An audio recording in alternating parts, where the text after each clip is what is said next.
संतोष अण्णा देशमुख आणि सोमनाथ सूर्यवंशी यांच्या चरणी पहिल्यांदा श्रद्धांजली अर्पण करतो। आपण सर्वजण जन आक्रोश मोर्चामध्ये सहभागी झालात याच्यासाठी तुमचं सर्वांचं मनपूर्वक स्वागत करतो। आणि आपले सन्मान्य व्यासपीठ, आज हे आपल्याला अत्यंत खेद होणारी घटना महाराष्ट्रामध्ये आमच्या बीड जिल्ह्यातील मसाजोग गावी घडली, परभणीमध्ये घडली। आणि मसाजोगचे सरपंच संतोष अण्णा देशमुख यांची 9 तारखेला किडनॅपिंग करून हत्या करण्यात आली।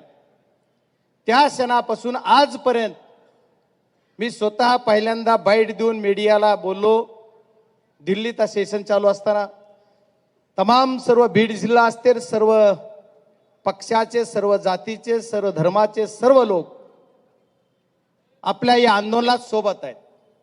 आजचा हा आपला जन आक्रोश मोर्चा कुठल्या एका पक्षाचा नाही, कुठल्या एका जातीचा नाही, तर मानवतावादीचा हा मोर्चा आहे। आणि आमच्या संतोष अण्णा देशमुख यांच्या आत्म्याला शांती मिळाली पाहिजे आणि यांच्या मारेकऱ्याला फाशी मिळाली पाहिजे, ही आमची प्रमुख मागणी आज इथं आहे। बरेच जण पत्रकार बंधूंनी मला विचारलं की तुमचे मोर्चे किती होणार? तुमचा मोर्चा परभणीत झाला, तुमचा मोर्चा बीडमध्ये झाला, पण मी सर्व मीडियाच्या सर्व चॅनलच्या प्रतिनिधींनी मला विचारलं, त्यांना मी आश्वासित करू इच्छितो, महाराष्ट्रातल्या सरकारला जोपर्यंत या मारेकऱ्यांना फाशी द्यायची सद्बुद्धी येत नाही तोपर्यंत आमचे मोर्चे चालूच राहणार। बीड जिल्ह्यामधील ही गुंडशाही, दडपशाही एवढी वाढली, जीणं मुश्किल केलं।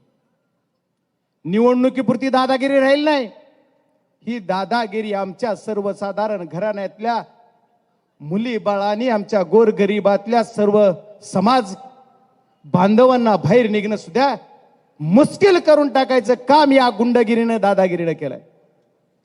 बीड जिल्ह्यामध्ये रेती माफिया, राख माफिया, गुटखा माफिया, मटका माफिया आणि ही खंडणीखोर सर्व टोळी जमवायचं काम कुणी केलं तर या काय ते आता सुरेशांना सांगतात नाव काहीतरी, अरे त्याचं काय बघा। माझी तुम्हाला सर्वांना एक विनंती आहे, वाल्याचा वाल्मिक झाला, पण आता ह्याचा काय झाला तुम्हीच बघा। अलीबाबा 40 चोर ही सुद्धा उपमा कमी पडेल, कारण बीड जिल्ह्यामध्ये जे गुंडगिरी दादागिरी चालवली याचाच भाग म्हणून बीड जिल्ह्यामध्ये ही जी घटना घडली, संतोष अण्णा देशमुख यांची 9 डिसेंबरला घडलेली घटना जरी असली तर याची सुरुवात कुठं झाली तर आमच्या केज तालुक्यामध्ये 28 मेला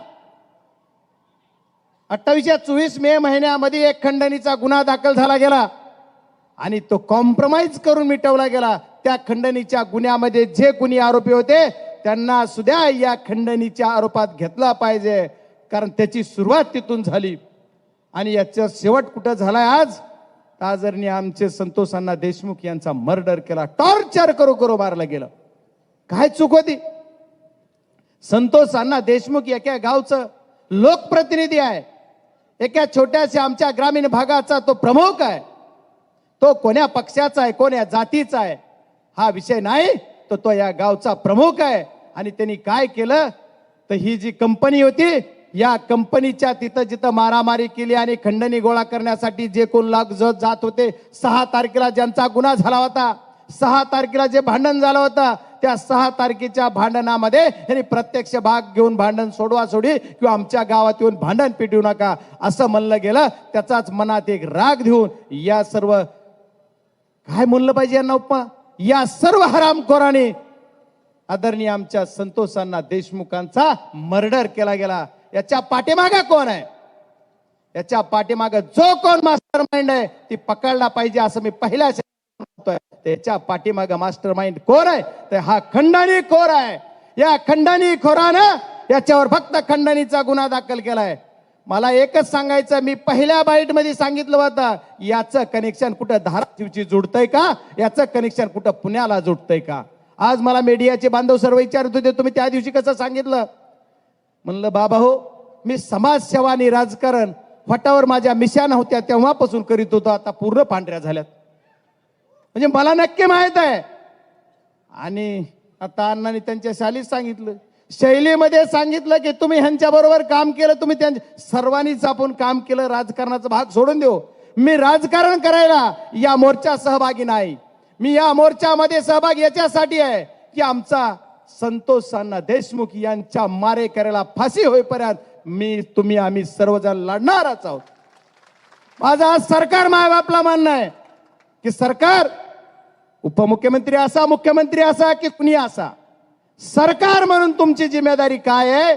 तर माझी सर्व जनतेच्या बीड जिल्ह्याचा प्रतिनिधी या नात्यानं मी आपणाकडे एक मागणी करणार आहे.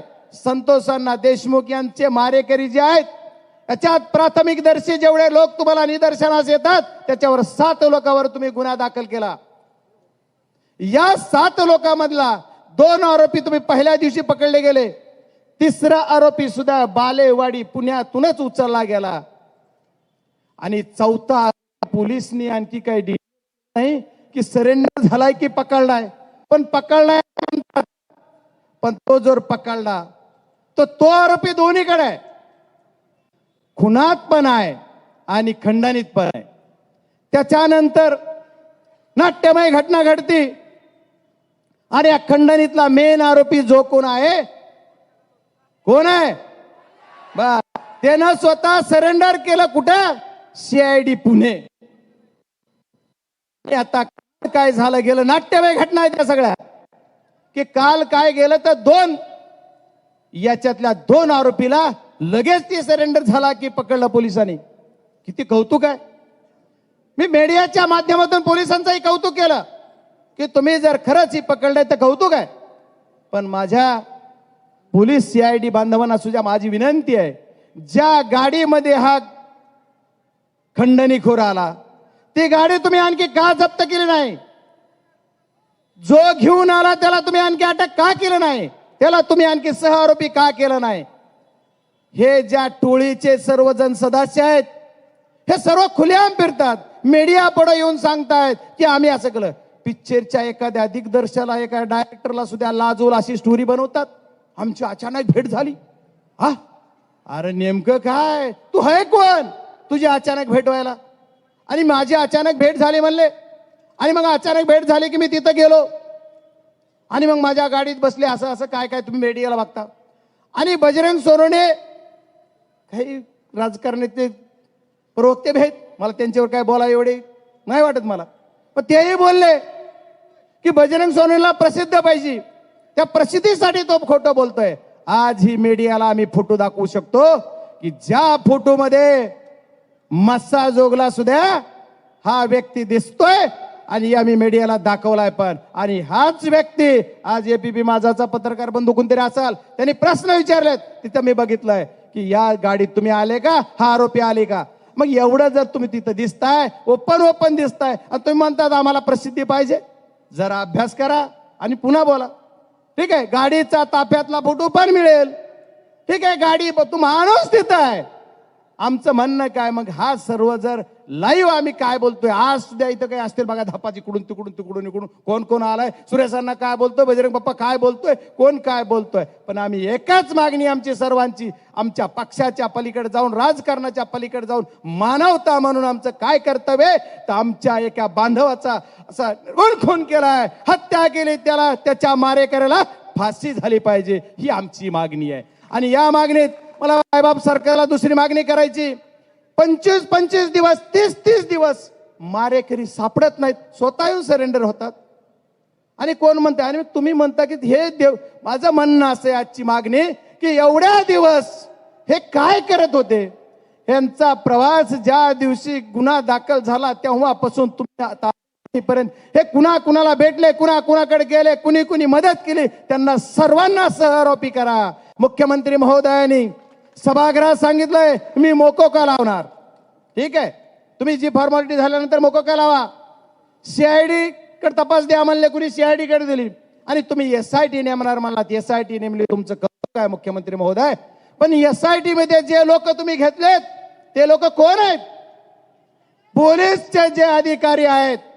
या पोलीसच्या अधिकाऱ्यांनी ज्या पदावर बसलेत, ज्या खुर्चीवर बसलेत, त्या खुर्चीवर त्यांना बसवताना यांना कुणी बसवलंय याचा पण अभ्यास झाला पाहिजे. यांना बसवलंय. आणि याच्या बरोबरचे फोटो आज बऱ्याच नेते मंडळींनी ट्विट केलेत, आज बऱ्याच माध्यमांनी दाखवलेत. मी सुद्धा सकाळी एक फोटो दाखवला. अरे कोण कोण अधिकाऱ्याचे काय काय संबंध आहेत? बरं फोटो कुठला आहे माहित आहे? विधानसभा निवडणुकीतला निकाल लागला त्या दिवसाचा गळ्यात बिल्ला आहे, आय कार्ड आहे.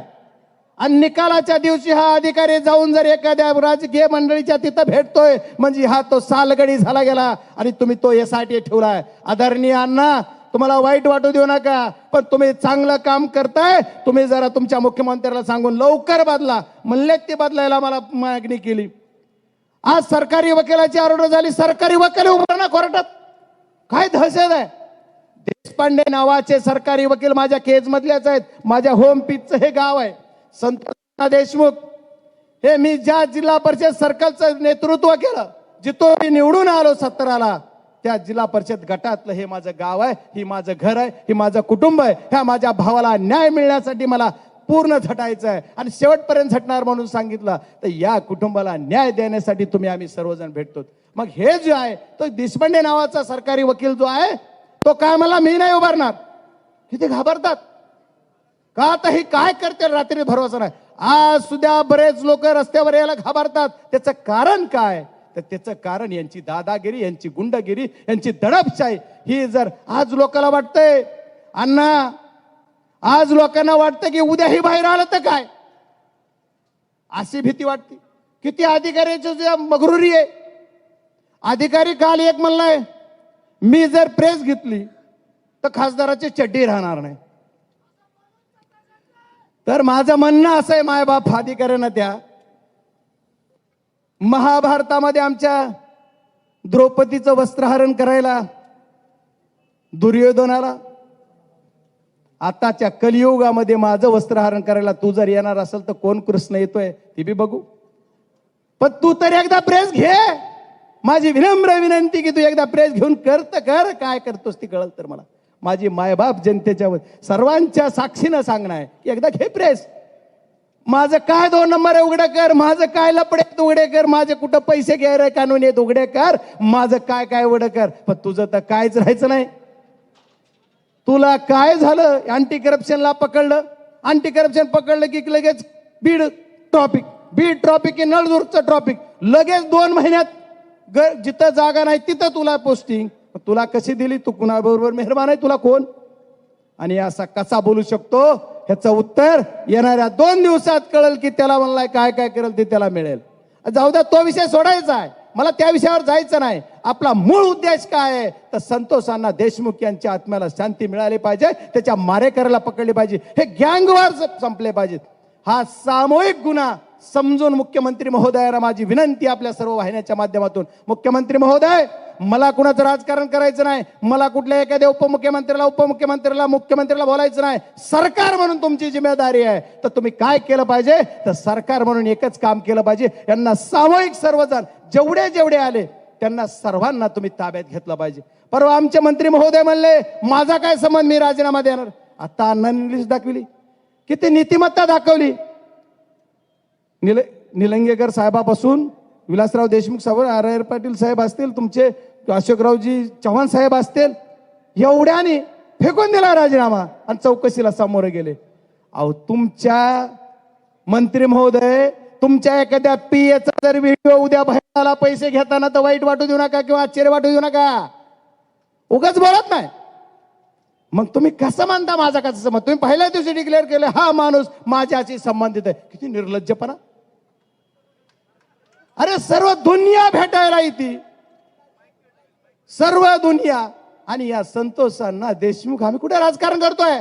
हे माझं एवढं कवळे मुलं आहेत लहान लहान, यांच्या डोक्यावरचं वडिलाचं छत्र गेलंय, आमच्या माऊलीच्या वडिलाचं छत्र, पतीचं छत्र डोक्यावरून गेलंय, आणि तुम्ही सांत्वन पर भेट तरी दिली नाही. एवढी तरी तुमची संविधानता पाहिजे.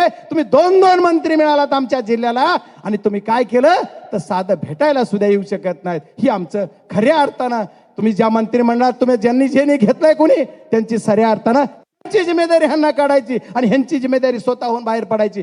यांना तेवढी संवेदनता नाहीये, या प्रकरणाची गांभीर्यता नाहीये. म्हणून मी एवढंच सांगेल की आपल्याला सर्वांना जास्त काही न बोलता, तुम्ही एवढा प्रचंड जनाक्रोश मोर्चा काढलाय या संतांच्या भूमीमध्ये, ज्यांनी शिवस्वराज्याची स्थापनाची सुरुवात म्हणायला यांचा इथून झाली, संभाजीराजांचा जन्म इथं झाला, अशा एवढ्या संतांच्या भूमीत पुण्यातून झाली. आमची सुद्धा बीड जिल्ह्याची भूमी जर विचार केला तर सुसंस्कृत भूमी म्हणली जाते, पण त्यांना गुंडांचा अड्डा बनवायचं काम केलं, आणि त्या गुंडांचा अड्ड्याचा मारेकरी इथं बसायला आहे.